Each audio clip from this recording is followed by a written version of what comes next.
BendnStretch with Sue, and this week we're continuing on with the Chinese body organ clock, and we're talking about the stomach, which is mostly active during the hours of 7 a.m. to 9 a.m. Now, according to my research, there are two schools of thought when it comes to the stomach and these particular hours.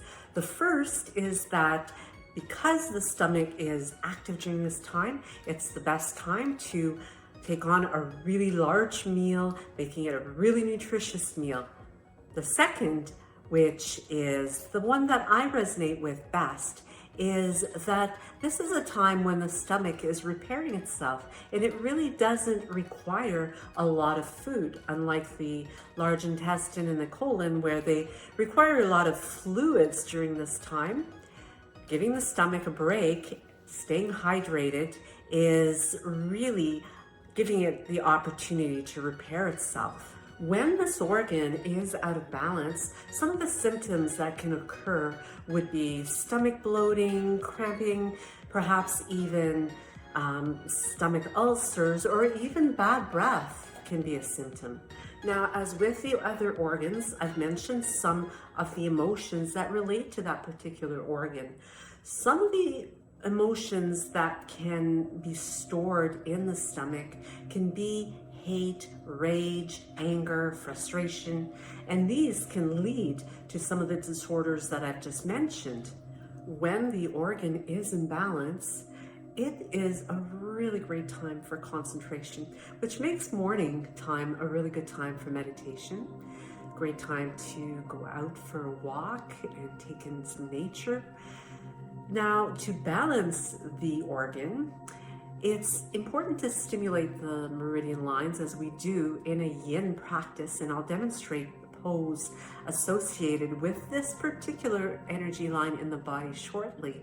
But first, just to give you an idea of where it's located, it moves from down below the eye and wraps around the face, going around the nose, the mouth, up around the cheek. Then it drops down to the jaw, across the collarbones, to the sternum, and there it divides down into two branches. One that moves toward the stomach, the groin, and all the way down the leg to the big toe.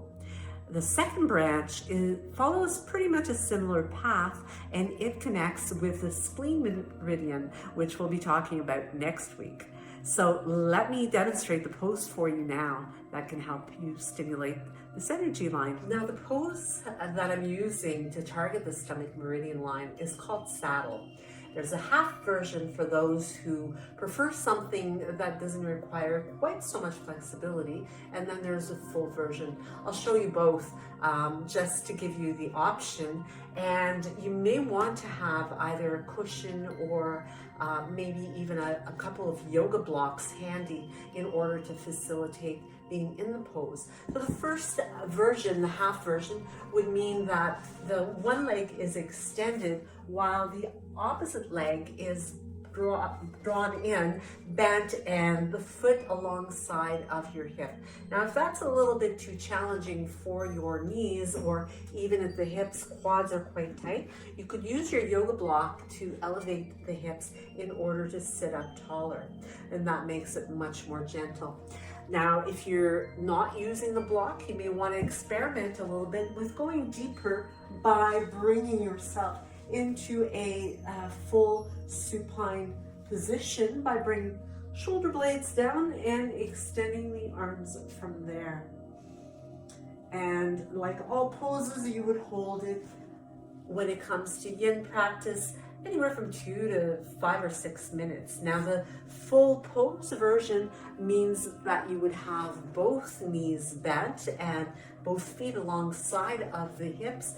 And here too, you could get your hips placed on a block in order to elevate them, which can make it much more accessible, especially for anyone who has knee sensitivities or issues.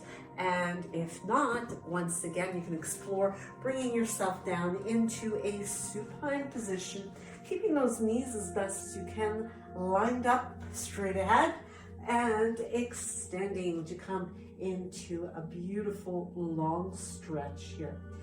So you can close your eyes, you can enjoy as you allow your body to get that energy moving so that you can enjoy your stomach being in balance and all the benefits that come along with that. Thank you so much. I'll see you next time. Namaste.